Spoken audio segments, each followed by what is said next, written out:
Καλησπέρα και από μένα. Πριν από πολλά χρόνια η Ελεάνα με εκπρόσωπο την κυρία Σαλαμαλίκη μας είχε καλέσει σε ένα καρναβαλικό πάρτι. Ήταν η πρώτη γνωριμία. Δεν θα την ξεχάσω και να μην ακούγομαι πολύ δυνατά. Δεν θα την ξεχάσω. Είχε μια βραδιά γεμάτη κέφι και αγάπη μεταξύ τους. Στην πρόσκλησή της απάντησα ναι, τιμώντας με ουσιαστικά. Ευχαριστώ πολύ και για την Πρόεδρο για την τιμητική πρόσκληση. Ευτυχώς φάγαμε, γιατί θα μιλήσω για τρόφιμα και δεν σας βρίσκω πεινασμένους. Μπήκα σε μία ομπρέλα και είπα σχέση διατροφής με αυτοάνωσα, γιατί πάρα πολλά δεδομένα έχουν να κάνουν με όλα τα αυτοάνωσα. Βέβαια, εγώ θα επικεντρωθώ στα ρευματικά νοσήματα κυρίως. Έχετε ένα κλίκερ, κύριε Κοκούλη, μάλλον. Το είδα, το χρησιμοποίησα. Ορίστε. Με το κλίκερ αλλάζει, το έχει με την οθόνη. Ναι, με αυτό εδώ. Το άλλαξα. Ωραία. Γιατροί, διαιτολόγοι, συζητώντας κάθε μέρα μεταξύ μας, λέμε έχω λιγότερο βάρος, έχω περισσότερο βάρος και στο μυαλό μας έχουμε μία τιμή συγκεκριμένη. Δεν υπάρχει μία τιμή συγκεκριμένη, υπάρχει ένα εύρος τιμών, που κάτω από αυτό είμαστε λιποβαρείς, πάνω από αυτό είμαστε παχύσαρκοι. Δυστυχώς πια η παχυσαρκία είναι νόσος. Και πότε λέμε κάποιος ότι είναι παχύσαρκος? Όταν παίρνει περισσότερη ενεργειακή ποσότητα ή περισσότερες θερμίδες από ό,τι καταναλύσκει. Πώς εμείς το αξιολογούμε όμως? Υπάρχει ζυγαριά, υπάρχει το BMI που ήταν νωρίτερα, δεν είναι όμως, είναι αδροί ανθρωπομετρικοί δείκτες. Κυρίως όμως αυτό που πια οι διαιτολόγοι εμείς χρησιμοποιούμε είναι κάποια τέτοια τύπου μηχανήματα που μετράμε το λίπος, λέγονται λιπομετρητές με μέθοδο BIA. Γιατί τι είναι αυτό που ουσιαστικά δημιουργεί μεγάλο πρόβλημα? Είναι το λίπος το οποίο βρίσκεται στο σώμα, γιατί πια το λίπος είναι ενδοκρινικό όργανο, το οποίο, όπως θα πούμε παρακάτω, πώς συνδέεται με προβλήματα υγείας. Το πρόβλημα κυρίως είναι κεντρικού τύπου παχυσαρκία, δηλαδή γύρω από την κοιλιά. Είναι πολύ απλός τρόπος να το μετρήσουμε. Ελπίζω να έχουμε κάποιο βιωματικό κάποια φορά, κυρία Σαλαμαλίκη, στην Πάτρα, για να το δείξουμε και να γίνει πιο κατανοητό. Είναι με μια μεζούρα γύρω από τη μέση. Άλλες οι τιμές για τον άντρα, άλλες οι τιμές για τη γυναίκα. Βλέπω να είμαστε δυο.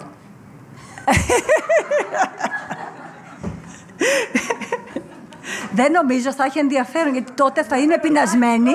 Θα είναι πεινασμένοι και θα φτιάξουμε πάρα πολύ ωραία τρόφιμα. Έτσι. Και θα είναι και πολύ ενδιαφέρον. Γιατί διάλεξα μπαίνοντας την παχυσαρκία? Γιατί δυστυχώς αποδιοργανώνει το ανοσοποιητικό. Νωρίτερα είπα ότι είναι ενδοκρινικό όργανο ο λιπόδης ιστός. Και δυστυχώς σε ένα ήδη δυσλειτουργικό ανοσοποιητικό σύστημα τι προκαλεί? Φλεγμονή.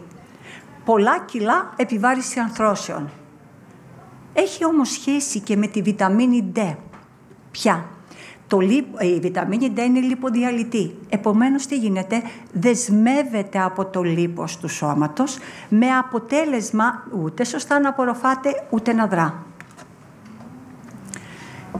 Και γιατί ασχολούμαι πολύ για τη βιταμίνη D? Γιατί υπάρχει αυξημένη πιθανότητα έλλειψης στα άτομα τα οποία νοσούν. Και τη βιταμίνη D, με ποιο τρόπο εμείς τη βρίσκουμε? Μέσω του ήλιου. Υπάρχει ένα παράδοξο όμως. Στην Ελλάδα και στις μεσογειακές χώρες, κυρίως όμως στην Ελλάδα, έχουμε έλλειψη βιταμίνης D. Γιατί? Γιατί βρισκόμαστε 35 μοίρες έως 41 μοίρες, όπου η περιόδης ακτινοβολία είναι τέτοια, σαν φυσικός μιλάω, γιατί έχω και άλλο πτυχίο, που δεν γίνεται απορρόφηση τελικά της βιταμίνης D. Μας πιάνει ξόφαλτσα, ακριβώς. Συν το ότι η φαρμακευτική αγωγή δεν αφήνει εύκολα την απορρόφηση της βιταμίνης D.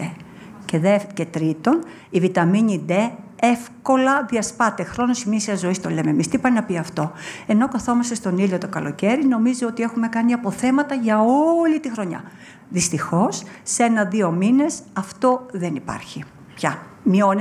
Μειώνεται πάρα πολύ. Άρα θα πρέπει να προστρέξουμε σε άλλες πηγές, φυσικές πηγές. λιπαρά ψάρια. Εδώ είναι το σηκώτη, ο κρόκος από αλανιάρες κότες, για να κάτσουν στον ήλιο και να απορροφήσουν ουσιαστικά βιταμίνη D. Αν αυτό δεν φτάνει, τότε πάμε σε λειτουργικά, όπως τα λέμε τρόφιμα εμείς οι διαιτολόγοι, ή ενισχυμένα τρόφιμα. Τι πάει να πει αυτό? Όταν φτιάχνουμε ένα τρόφιμο και χρειαζόμαστε επιπλέον συστατικό, οι βιομηχανίες προσθέτουν αυτό το συστατικό. Εδώ τη βιταμίνη D. Το βρίσκουμε σε χυμούς, σε γάλα, σε τυριά, σε δημητριακά. Στα αυγά, το έχουμε ξεκινήσει τώρα. Ναι, και στα αυγά. Ναι, και στα αυγά. Έχετε δίκιο. Ναι, και στα αυγά. Δηλαδή, ουσιαστικά στα λειτουργικά εμπλουτισμένα ή ενισχυμένα τρόφιμα, όπως τα λέμε. Ποιος είναι ο λόγος όμως που χρειαζόμαστε βιταμίνη D? Συμβάλλει στην απορρόφηση του ασβεστίου. Δηλαδή, τι κάνει? Επιμεταλλώνει τα οστά. Δυστυχώς, τα άτομα τα οποία νοσούν με προβλήματα, κυρίως τα ρευματικά, πολλές φορές μπορεί να έχουν οστεοπενία, οστεοπόρωση. Επομένως, χρειαζόμαστε τροφές να μπορέσουμε να τα εμπλουτίσουμε.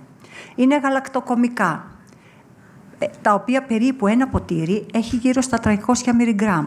Ημερησίως ο νοσών θέλει γύρω στα 1300 μιλιγκράμμ. Δίνονται πια γάλατα φυτικά εμπλουτισμένα με 500 μιλιγκράμμ ασβεστίου. Ψαράκια, σαρδελίτσα με τα κόκαλα. Ζωμός από κρέατα, ζωμός από κόκαλα που παίρνει στο ζωμό και φτιάχνει σούπες. Όταν όμως παίρνουμε σπανάκι ή μπάμιες, οι οποίες δεν έχουν βραστεί, δεν μπορεί να απορροφηθεί το ασβέστιο. Δεν είναι, όπως το λέμε εμείς οι διαιτολόγοι, βιοδιαθέσιμο. Δεν διατίθεται ο οργανισμός να μπορεί εύκολα να το πάρει. Μικρότερες πηγές είναι τα αμύγδαλα από ξηραμένα σίκα και τα φύλλα από πατζάρι. Έχει αρκετό ασβέστιο. Ένα άλλο μέταλλο, του οποίου εάν οι τιμές δεν είναι φυσιολογικές, δυστυχώς δεν συμβάλλει στη διατήρηση φυσιολογικής λειτουργίας του νοσοποιητικού συστήματος. Επομένως, θέλουμε τις τιμές που πρέπει. Αυτό το μέταλλο είναι ο σίδηρος. Δεν μπορεί να υποκαταστήσει η διατροφή το φαρμακευτικό σκεύασμα. Απλώς μπορεί να βοηθήσει.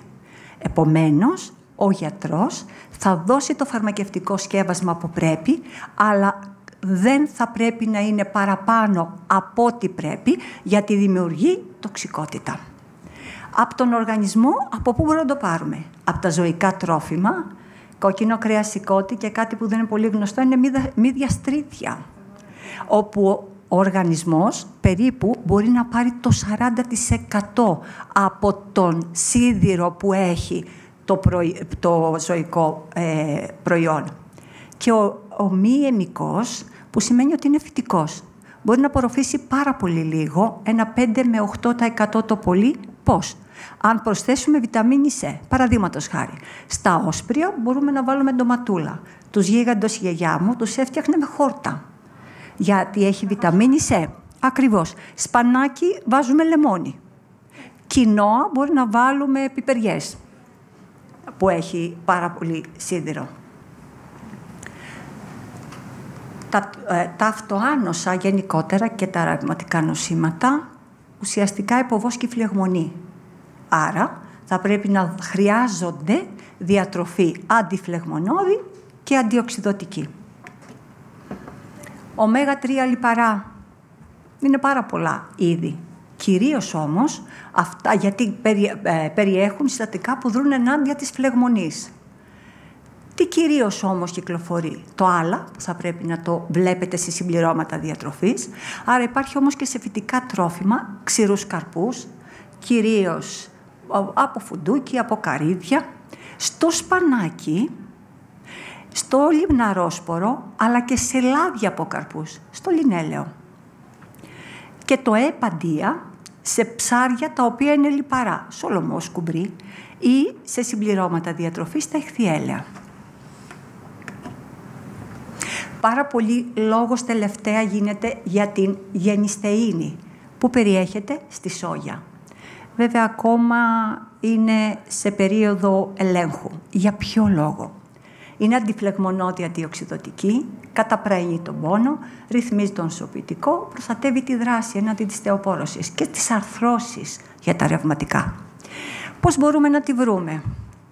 Σε γάλα, σε τυρί που το λένε τόφου, σε κιμά, στα ενταμάμε που ακούτε, που είναι τα φασόλια σόγιας.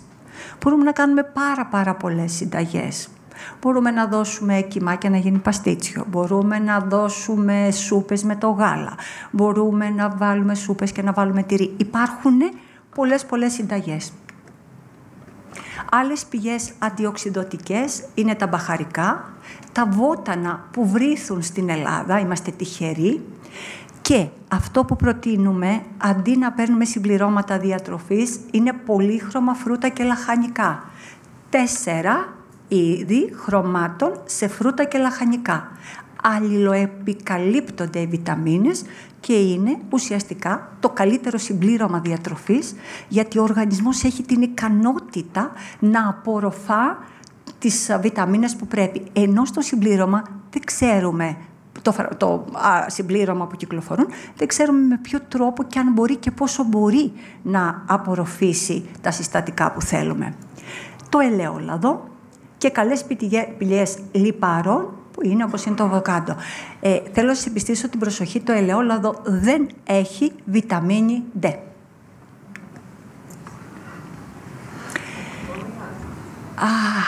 Πολλοί λόγος γίνονται τελευταία για το εντερικό μικροβίωμα και τη σχέση του με τα νοσοποιητικό. Είναι άμεση.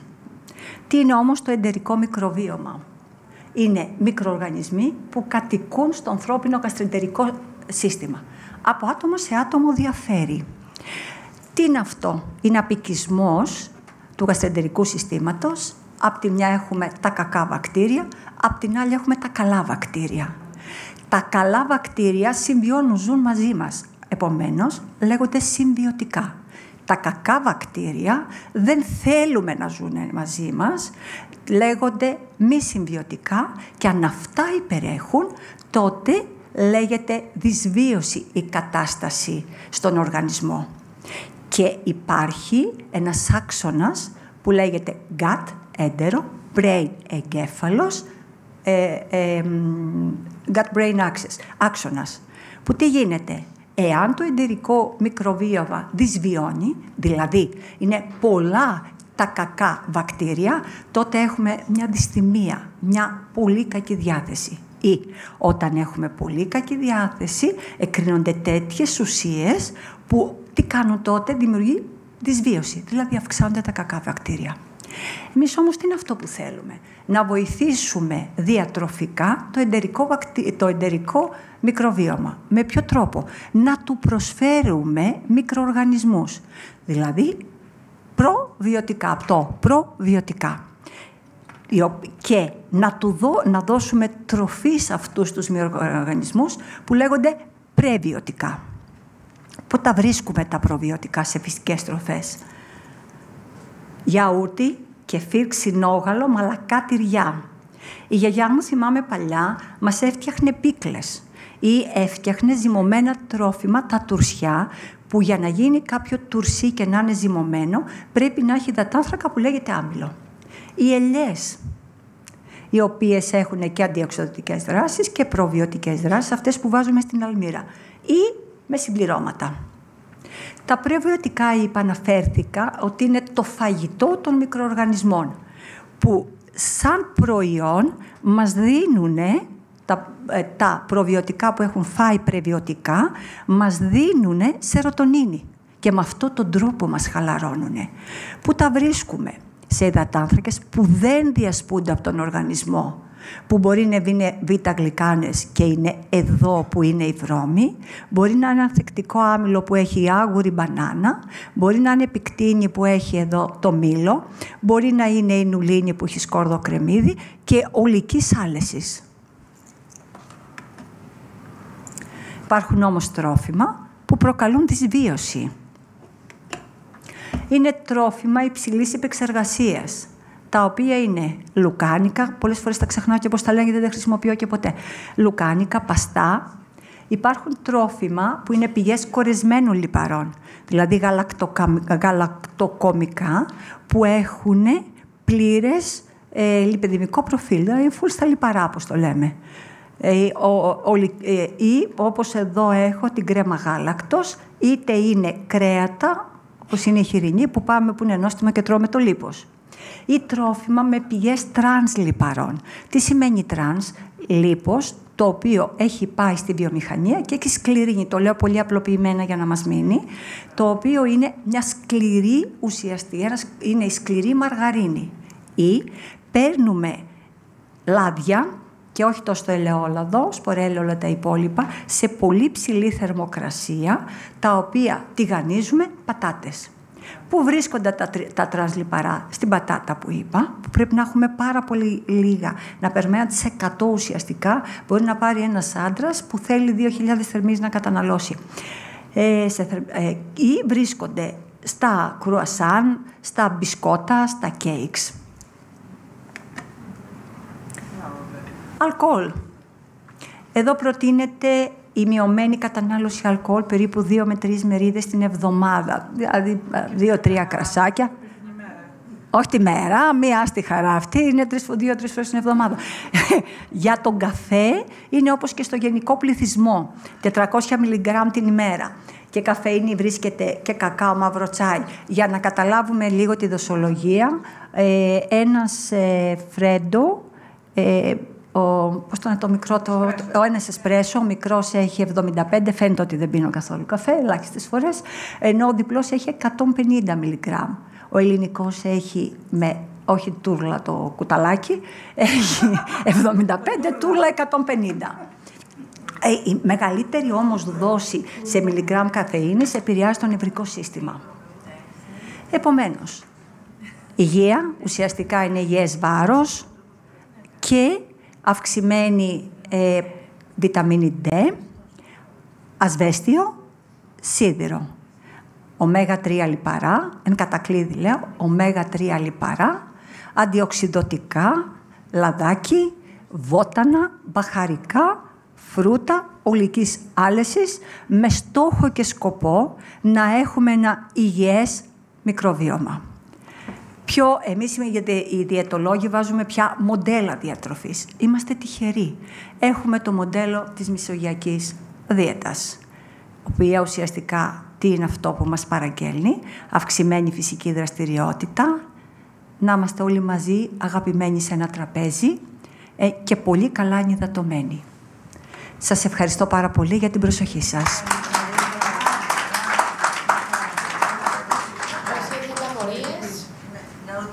Παρακαλώ. Δεν σας ακούω, με συγχωρείτε. Δώστε μου λίγο...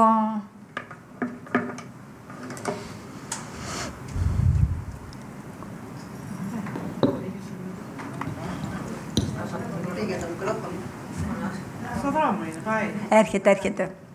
Δεν κατάλαβα τα γαλακτοκομικά εκεί που γράφατε, χωρίς με μειωμένα λιπαρά ή με τα πλήρη είναι καλύτερα? Όχι, θέλουμε με ένα 2% τα λιπαρά. Ποιος είναι ο λόγος?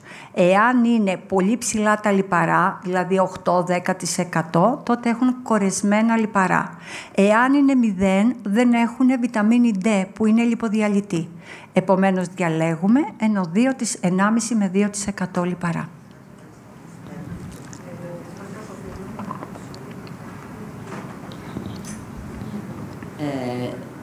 Καλώς την. Η παθολόγο μου έγραψε βιταμίνη D3. Τι διαφορά υπάρχει από τη βιταμίνη D και D3? Αυτή ξέρει τι ελλείψεις έχετε και αυτή σας έδωσε. Τι είναι η βιταμίνη D3? Είναι μια μορφή βιταμίνης που για κάποιο λόγο είδε έλλειψη η παθολόγος σας και σας την έδωσε. Καλύτερα να ρωτήσετε την ίδια να δείτε τι έλλειψη εσείς έχετε.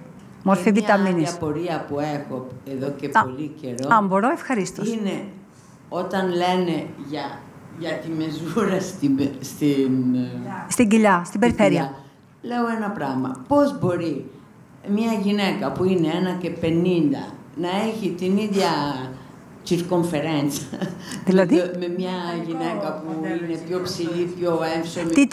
Τι εννοείτε? Δηλαδή, λένε το 88. Δηλαδή, πώς μπορεί μια γυναίκα που έχει μια κατασκευή εντελώς διαφορετική από κάποια άλλη να έχουν την ίδια μιζούρα στη μέση. Αυτός είναι αδρός ανθρωπομετρικός δείκτης, γι' αυτό εμείς, είπα νωρίτερα ότι εισηγούμαστε οι διαιτολόγοι, να μπορούμε πριν να έρχεται κάποιος, έτσι ώστε να κάνετε λιπομέτρηση. Με αυτόν τον τρόπο υπάρχει ένα μηχάνημα που λέγεται BIA, με αυτόν τον τρόπο βλέπουμε πόσο ακριβώς και πού είναι το λίπος κατανεμημένο και συνολικό μέσα στο σώμα. Αδρό σημαίνει κάτι γρήγορο, κάτι εύκολο, κάτι που θα σε πάει γρήγορα να σκεφτείς ότι εγώ έχω περισσότερο λίπος. Τι πρέπει να κάνω? Παρακαλώ.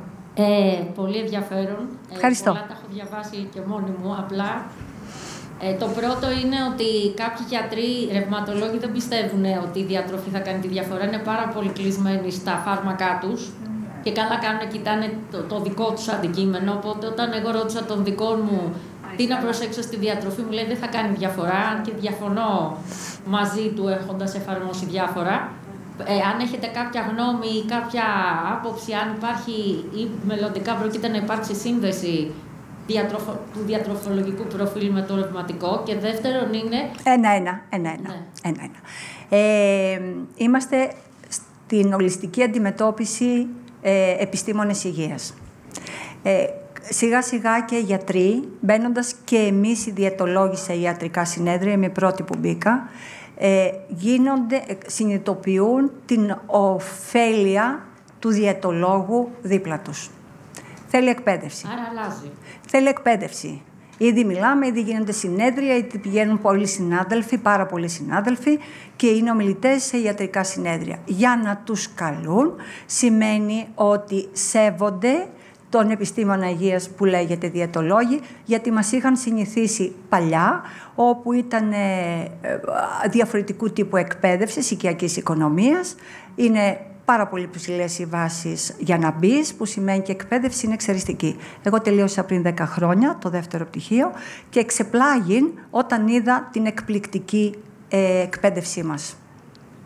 Το άλλο που θα ήθελα να ρωτήσω είναι ότι είναι ωραίο να βλέπεις ότι μεσογειακά έχουμε τις φυτικές τροφές για να μην καταφύγουμε στα σκευάσματα, γιατί όπως είπατε δεν γνωρίζουμε το κάθε σκεύασμα τι απορροφητικότητα έχει στον κάθε οργανισμό.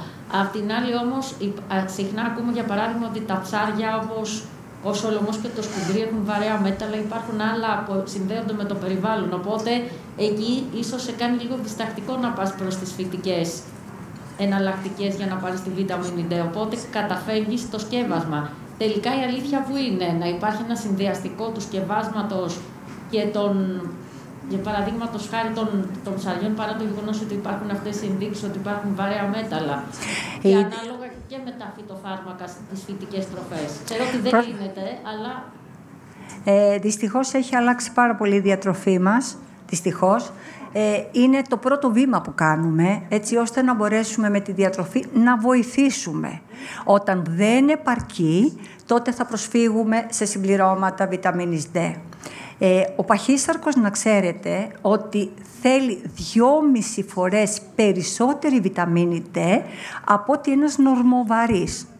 Επομένως, οφείλει ο γιατρός να δει τις τιμές και βάσει αυτού να κρίνει και να δώσει το φαρμακευτικό σκεύασμα.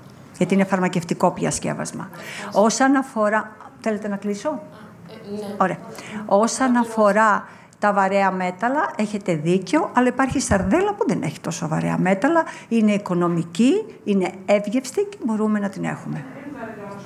Ευχαριστούμε πάρα πολύ. Τι λέτε? Εγώ ευχαριστώ πάρα πολύ. Να είστε καλά.